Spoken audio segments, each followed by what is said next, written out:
There's a pretty one, Ulysses.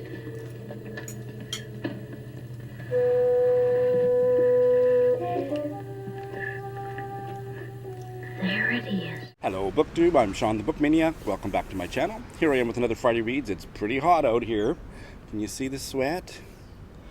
Let me teach you a new Japanese word. Ase, A-S-E, ase is sweat. And a sweaty person, or a person who is sweating in the moment, is asekake. Asekake desu. Anyway, I've had a fantastic reading week. Let's get right to it. I don't want to sit out here any longer than I have to, and I got lots of great things and some not so great things to tell you about. And just after I said that, suddenly, for the first time since I've been sitting here, and I've been here about 20 minutes already, a breeze came up. The BookTube gods are shining down upon me. So I finished a swack of books. I finished the Lori Moore story, part of the Faber Stories series, Terrific Mother.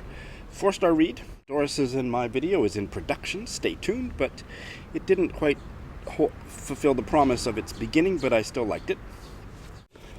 I finished the remainder. This was for The Reading Rush by Alia Trabuco Zeren, translated expertly from the Spanish by Sophie Hughes. I loved it. 5 stars. My review is already up. I will link it in the show notes. I commend it to you. For any of you who are still finalizing your Women in Translation Month TBR, this was one of the big disappointments of my 2019 reading year. Where Reasons End by Ian Lee started out really intriguingly, and I absolutely hated it by the end. I had a really severe emotional reaction against it, and I'm a very emotional reader, so maybe I'm calming down gradually, but I still thought it was a failure of a book. Not a novel, don't know what the hell it was. It was her private journal that she should have kept under lock and key, because it's, as far as I'm concerned, it speaks to many people. So take what I'm saying here with a grain of salt, and take with a shaker of salt my ranty review, which I'll link below. But I thought this was all embarrassingly flawed and kind of heartbreaking because of how much I loved her essay collection. But I will try it again. I'm going to keep it. I'm not going to read anything more by Yin Lee for at least another year, and in 5 years or 10 years, I will try it again, see if it hits me differently. And the point here is, people, I keep having to discover it anew for myself. I do not have favorite writers, with the possible exception of Barbara Pym, but eventually she too disappointed me. I only have favorite books, and this is on the opposite pile.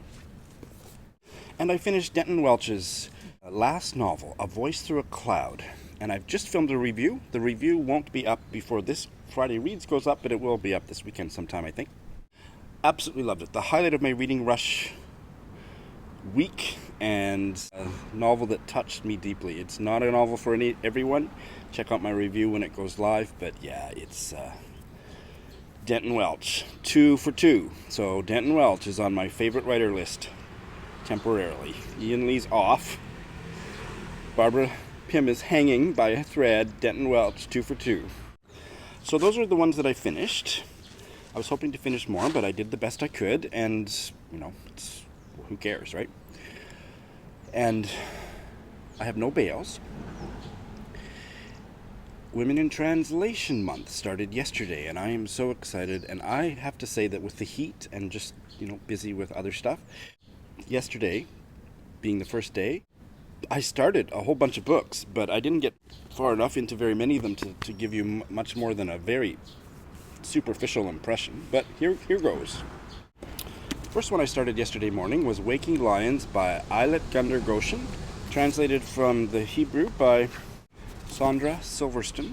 And I didn't take to the writing particularly. This could end up being a bail.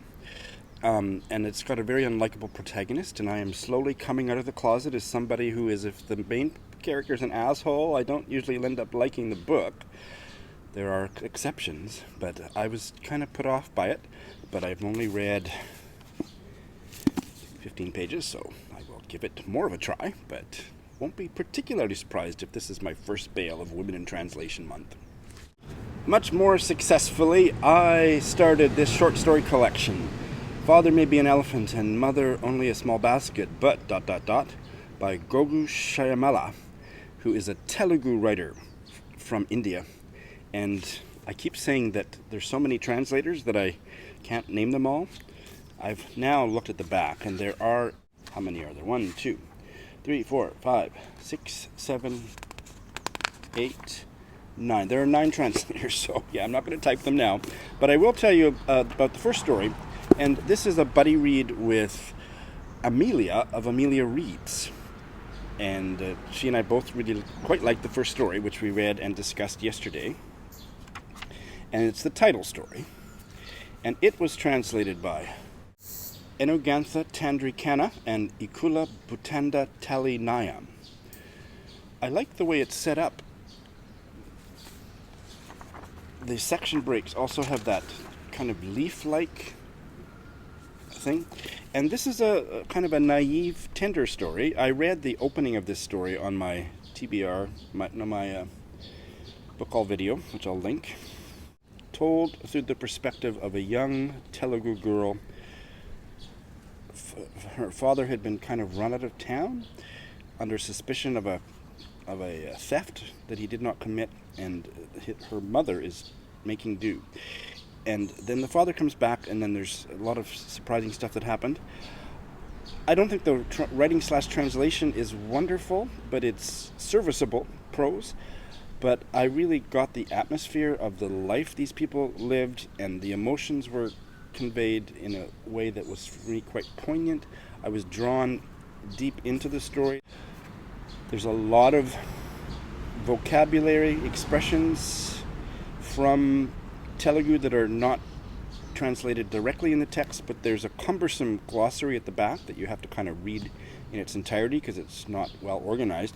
But I like to have words that I don't necessarily completely understand in my translated books or my, fiction that I read from other parts of the world.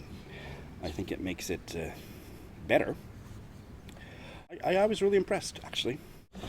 This is probably the other one that I've connected with instantaneously.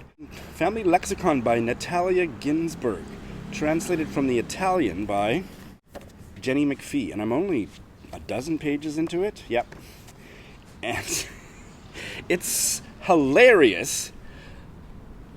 Just a completely neurotic family, and you get why it's titled this immediately, because this family takes words that have mainstream meanings and gives them the family's own peculiar meanings. And the first one I balked a bit was Negro, and the father insults his wife and children and anybody he thinks is acting stupid by describing their behavior as Negroism.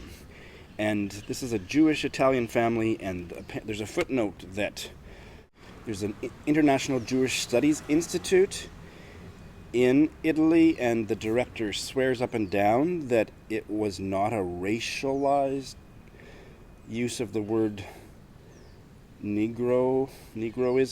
I don't think that's true, but compared to other N words that I would just close the book and I couldn't read it, I've naturalized it. Hey guys, while I was editing this, I was a little troubled by me saying so flippantly that I naturalized it. I've done a little more research, and this is actually a memoir. It was called a novel. Seems to be the theme of my reading life of late. Published in 1963, and Ginsburg's father, he would have been having these views around the turn of the 20th century. I don't know, does that excuse it? I am conflicted now and regret how flippantly I just kind of tossed it aside this morning in the heat and without really thinking about it too much.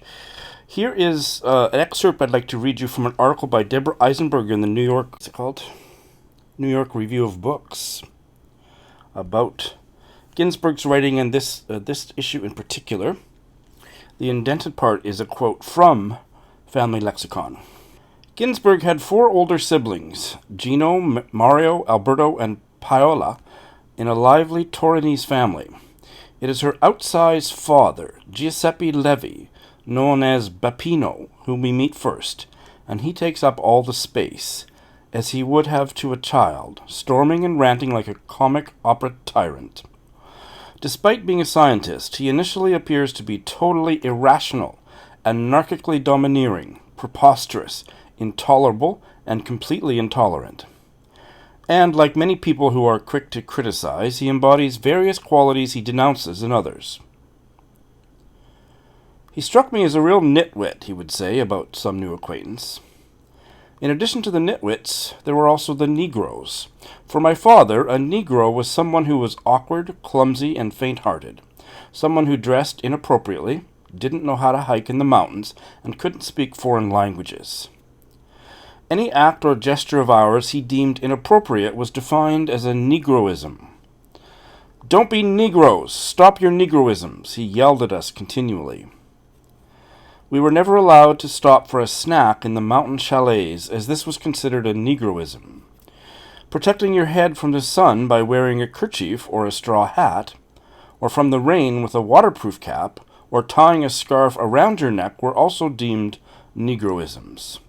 Such preventative wear was, instead, precious to my mother, and in the morning before we left on our hike, she would try to slip these things into a rucksack for both our use and her own.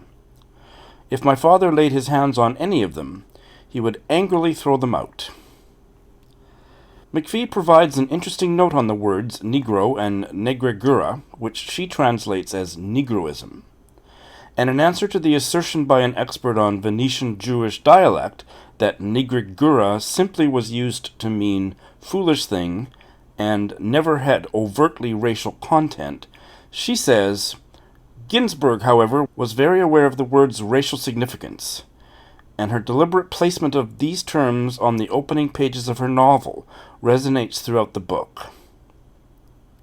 Certainly to assert that a term of that sort, like welshing on a deal or Jewing someone down, expresses no particular prejudice is the feeblest sort of sophistry, and in any case the hallmark of the period about which Ginsburg is writing was racism.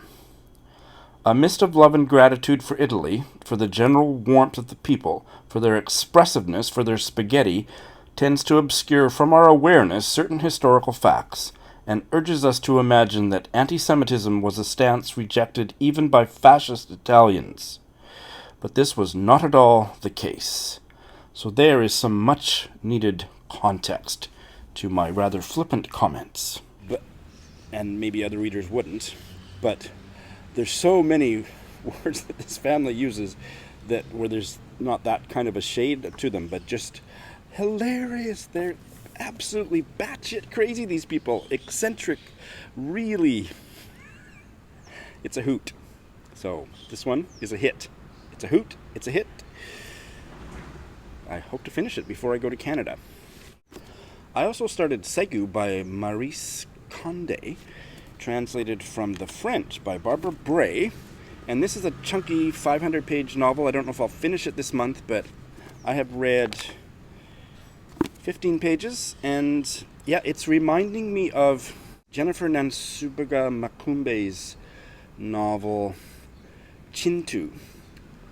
The opening section of that novel and the opening section of this novel are quite similar. I didn't like the more modern part of Chintu, and I bailed on it for that reason. It didn't work for me at all, but the historical African tale was just fascinating, and this one is too. So this is set in, I don't know if it's a fictional kingdom, in 1797, the African kingdom of Saygu, but the characters and the relationships, in a way it also reminds me of Achebe's Things Fall Apart.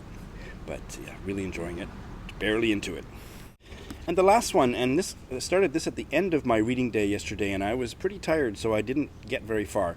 The Seventh Cross by Anna Siggers, translated by the late Margot Batower Dembo. And I found it hard to get into. Just the writing was not accessible to me with my frazzled, overheated brain yesterday, but what I was able to get of the story, it sounds fascinating, but that's all I can say. And I hope to get more of it read today. I really don't think I will start anything new unless I happen to make more progress with some of these and finish them up. And I will just randomly pick something from my Women in Translation Month TBR that's not a buddy read, but I don't expect to. I think I've got other backlog from July that I'm also very much enjoying and wanting to finish up, including the Women in Love audiobook. The audiobook is so good that I don't need the book. When I have I'm in an environment where I can read and listen. I do, but it's one of those rare audiobooks where the narration is so compelling, it's like almost like a radio drama. And I can walk and be on the train, and I can be doing whatever, and am completely immersed in it. And I want to finish that by around this time next weekend, because I fly to Canada Thursday. And I'll be there for about 9 days. Kenji will join me there next Saturday. And I'm having lunch with my friend Gwen on Saturday, and I have to, or I'm going to try to finish Sons and Lovers so that we can discuss it, because it's a buddy read. So yes, going to Canada Thursday. I will do, I don't know, I'll be pretty jet lagged, but there will be some sort of a Friday reads on Friday, and it'll be in the North American time zone. Oh, and can you hear that? There's our cicadas. They've just started their ambient buzzing last week. By the time I come back from Canada, the cicadas will be so noisy. Some of you may remember I tried to film it. I think they're only really noisy in the afternoon. That's my memory. I think I'll still be able to do morning Friday reads outside. But I remember last summer I tried to do an afternoon video in a park, and I played an excerpt. I had to abandon that video because it was just so noisy you couldn't hear me. This is just one. Just imagine when there's 100 or 300 in all around me. It's just the most obnoxious noise imaginable. Anyway, I'm going to pre-film a bunch of videos, and I hope to have those come up during my absence. And there'll be a few before I go next Thursday. I think I'll be ready to go with the next alphabet soup letter tag video and get a bunch of reading done this weekend. I am so happy that Women in Translation Month is here, and I think I might have to extend it for an extra month. I hope your reading's going well, and I demand that you tell me all about it below. Thanks for watching.